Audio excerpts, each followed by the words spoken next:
First tonight, Russia has said Western governments are fragmenting over the war in Ukraine. President Putin's spokesman, Dmitry Peskov, said no coordinated peace plan was on the agenda yet. His remarks reflect recent divisions between President Trump on the one hand and the positions of Ukraine and many European countries on the other. Kyiv and other European powers warn that any peace must be fair and lasting, and that the only person who benefits from a rift between Ukraine and the US is President Putin. Meanwhile, Volodymyr Zelensky has stressed Ukraine's gratitude for US support as he tries to salvage relations with Donald Trump in the wake of Friday's public row. Britain and France are working on a European-led solution to the conflict after a summit in London. Correspondents say President Zelensky left London happier than when he departed Washington, with more European nations committed to contributing to Ukraine's security guarantees. According to French media, President Macron has proposed a one-month truce in Ukraine in the air and at sea. The White House's attitude towards UK Prime Minister Keir Starmer's coalition of the willing and to the Ukrainian president remains unclear. Well, for more on this, I'm joined now on the line from London by the international affairs analyst, Dr. Marek Laskiewicz. Thank you for joining us, Dr. Laskiewicz. How do you analyze the fallout from those extraordinary 3 days on the issue of Ukraine, culminating in Europe coalescing around President Zelensky? Well, first and foremost, it's not as bad as was made out, because in a sense it was bad before. President Trump finally produced a plan by which he might help Ukraine after publicly stating that he was dubious about this war and wanting a peace plan with Russia.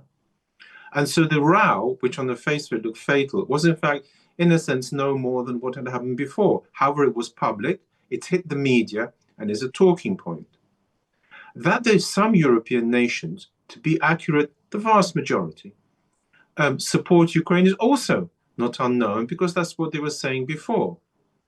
What is new is that President Donald Trump has made it quite clear he's going no further until President Zelensky, I think, in some way perhaps apologizes or comes or agrees to the plan. It's not quite clear what President Donald Trump wants, but certainly he's not prepared to go ahead right now unless President Zelensky does something.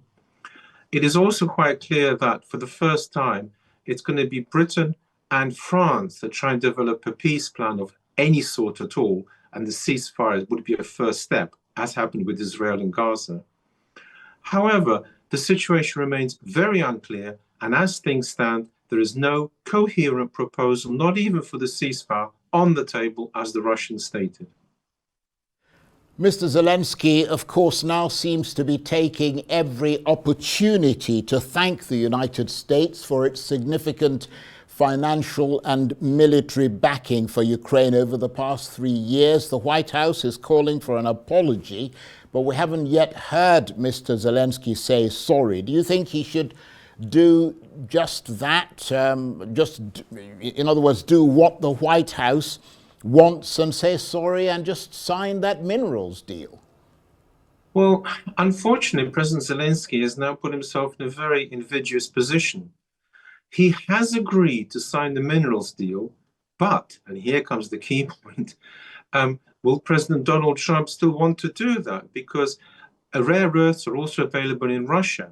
And so it's by no means clear what is going on in President Donald Trump's mind, because there was already a meeting between Russian and American diplomats to work out a great deal of niceties between them, details which in itself was very significant.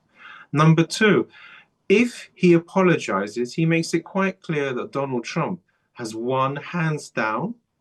He makes it quite clear that Ukraine is in a position of begging for aid. And therefore, it's the precise opposite of the image he wanted to cultivate of brave Ukraine fighting on, and can do so with the help of USA, but certainly in a position, not so much perhaps of equals, but certainly not in the position that an apology and an abject signature would imply. Personally, The signature for the minerals deal would be a good idea, I think, for Ukraine to go ahead on, and would undoubtedly help bring in the Americans. The apology is a tough one. And actually, there are two tough ones here. There's a second one. President Donald Trump has stated he's trying to recover money from the previous amounts put forward by President Biden. That really is going too far, because President Biden was the duly elected president, and therefore the money that has gone to Ukraine so far should be regarded as gone. And equally, the same thing goes with the apology. Apologize precisely for what? If President Zelensky has stated that he shows gratitude, that should surely be enough. And therefore, if we don't watch out, then President Zelensky will end up, as I've said, in this invidious position, facing a humiliation. And I don't think it will stop there. I imagine if he does that, there will suddenly be more calls for him to resign. And therefore, the best solution is to just go for the minerals deal, to carry on expressing gratitude, and to say he's willing to come over and sign as soon as possible. The apology, I think, will probably be a step too far, because it's not clear what for he will be apologizing. Well, as you correctly mentioned, Dr. Laskiewicz, I don't suppose it's possible at this stage to divine what is in the mind of Donald Trump. But of course, purely on a speculative level, I mean, if he doesn't apologize and sign that minerals deal, I mean, the US could cut off aid supplies to Ukraine. And of course, the British, the French, and the rest of Europe can only go so far if the relationship between Mr. Zelensky and Mr. Trump remains fractious. Precisely. The central problem is if America pulls out, Europe neither has the resources nor the quality of military hardware to save Ukraine. And it gets worse. Actually, underneath all the long words in the conference, there's not one specific concrete proposal apart from the British sending some more military aid.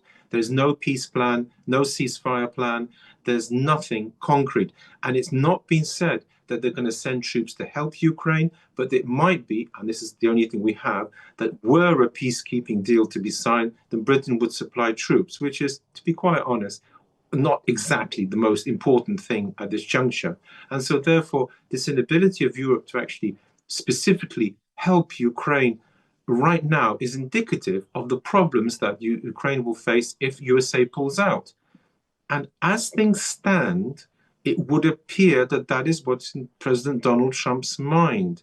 He wants to force Ukraine to a peace deal, which he, I suspect, is working out somewhere with the Russians. Because if they had that diplomatic meeting, and if they're now on speaking terms, it follows that things could be happening about which we know nothing.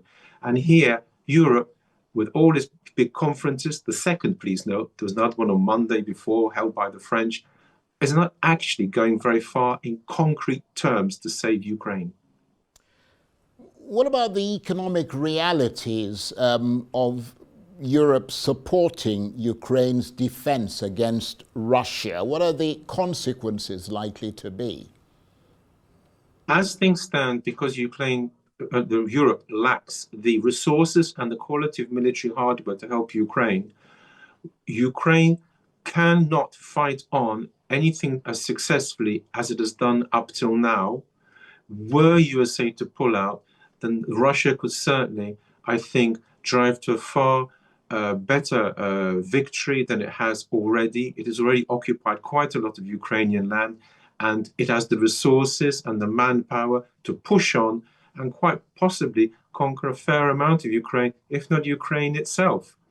Hopefully, very hopefully, if President Zelensky signs the mineral deal and we leave it at that as a sort of compromise, and America then in that respect stays engaged on the Ukrainian side, it won't come to that.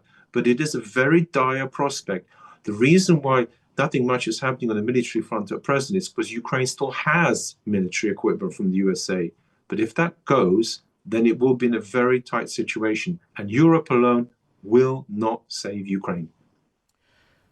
And after watching that exchange between Mr. Trump and Mr. Zelensky on Friday, and the comments we've heard from various Republican politicians in particular, especially those who say President Zelensky should just resign, are you clear whose side the US is now on in this conflict? I would say the USA is on its own side now because President Donald Trump says America first. He doesn't see the USA. It's in its interest to spend more money, let alone blood, in fighting this far distant war, which is frankly of little concern to him. He is a businessman. He would like to get on with business. Russia is open for business. It's stated this. And it is quite clear that the USA is no longer committed 100% to Ukraine. It's not even committed 100% to NATO, or for that matter, to Europe. So all previous bets are off. And now what is quite clear is when dealing with President Donald Trump, you're dealing with a very strong nation, the strongest in the world, but which is looking after its own interests, and turning up and simply thinking that they're going to support you is not going to work. Please note, Sir Keir Starmer, when he turned up, had done his homework. He prepared himself thoroughly. He did not expect America to back him unconditionally. He requested things.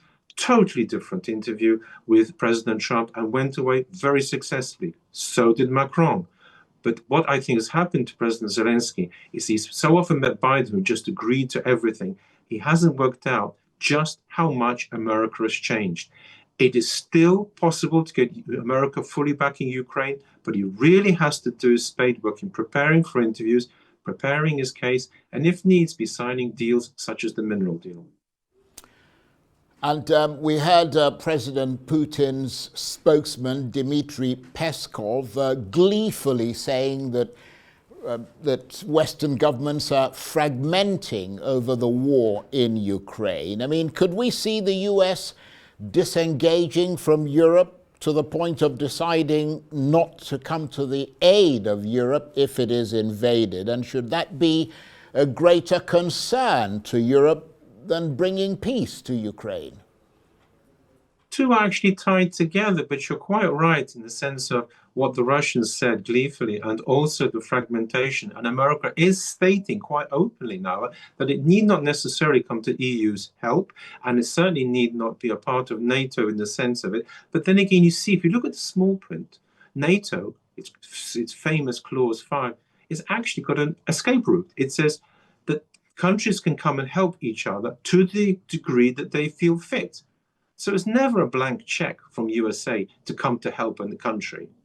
And incidentally, in terms of guarantees, which of course President Zelensky goes on about, there were guarantees in 1994, and nothing happened to help Ukraine when the chips were down in 2022. And this has all happened before. Poland in 1939 had guarantees from Great Britain and France. It didn't come to anything. The fact of the matter is that Russia right now is winning, which is something, incidentally, that I predicted would happen, though it's taken longer than I anticipated. Let us hope that I got it wrong in saying that they could win this Ukraine war, because if they do, they're going to carry on. And as things stand, they are winning. And it's most unlikely that the peace signed will be anything like Ukraine wants, assuming it's signed. And if it isn't signed, it's not clear the war's going to go the way Ukraine likes. And therefore, as you rightly say, from Ukraine to Europe, it's clear right now that USA is no longer can be taken for granted. And if you want American help, you're going to have to work for it.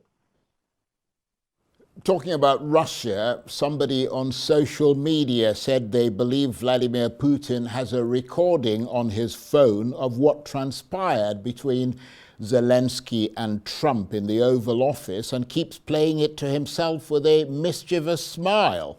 But beyond... Quite possibly. It wouldn't surprise me. Absolutely. Listening devices are everywhere. It is said the Western devices can also hear what is happening in places. Indeed, but let me just make this point. Beyond the mirth, though, which clearly is all there, I mean, what's the perspective that you're getting from Russia on all this? I mean, I expect they're happy with what happened between Mr. Trump and Mr. Zelensky, but not happy with this European summit and the possibility of European peacekeepers in Ukraine? Well, actually, they're not going to be as unhappy as you imply. First of all, the European peacekeepers demand first you need a peace treaty, and that's not even on the table. So that's a long way off it all. Secondly, the Europeans have actually got to do something. It's all very well talking about peace troops. It's not clear they're going to turn up with boots on the ground in Ukraine when it's going to be very hard to make sure that the troops can actually keep the peace there. But more importantly than all, Russia now has a relationship with America. A relationship with America is worth far more than any treaty or any coalition of the willing or anything that Europe says. And if this relationship continues to grow, then Ukraine, and not just Ukraine, other nations like the Baltic states, or for that matter, Poland, are also on the menu. And it's by no means clear what Donald Trump will do. But one thing is certain, he is interested in what Russia has to offer. They had a very good talk. They're quite clear, or he is in his mind, and Putin, that they can arrive at a peace treaty which they can both accept. It is not clear that President Putin, or for that matter, President Trump, are interested in the slightest in the coalition of the willing, or for that matter, what Ukraine thinks. It's going to be more on the lines of a diktat, which is akin to 1938, of course, the Munich agreement, or from the point of view of the Czechs. And that is the brute reality of the world. Right now, as we stand, Russia is winning. And what is more, it was exactly as Russia said. All they have to do is hold out, and the West will eventually be unable to play as a single team. And it's what right now is happening precisely what Donald Trump wants. He wants the Europeans. He actually wants the coalition of the willing. He actually wants the Europeans to pay more. He actually wants the Europeans to be engaged with Ukraine because he does not want to spend any more American money, any American blood. He wants Europe to look after it so he can get on in America with making money, which is what the Americans enjoy. Dr. Laskiewicz, it's brilliant as always talking with you and having the benefit of your analysis. Dr. Marek Laskiewicz is the international affairs analyst who was talking to me on the line there from London.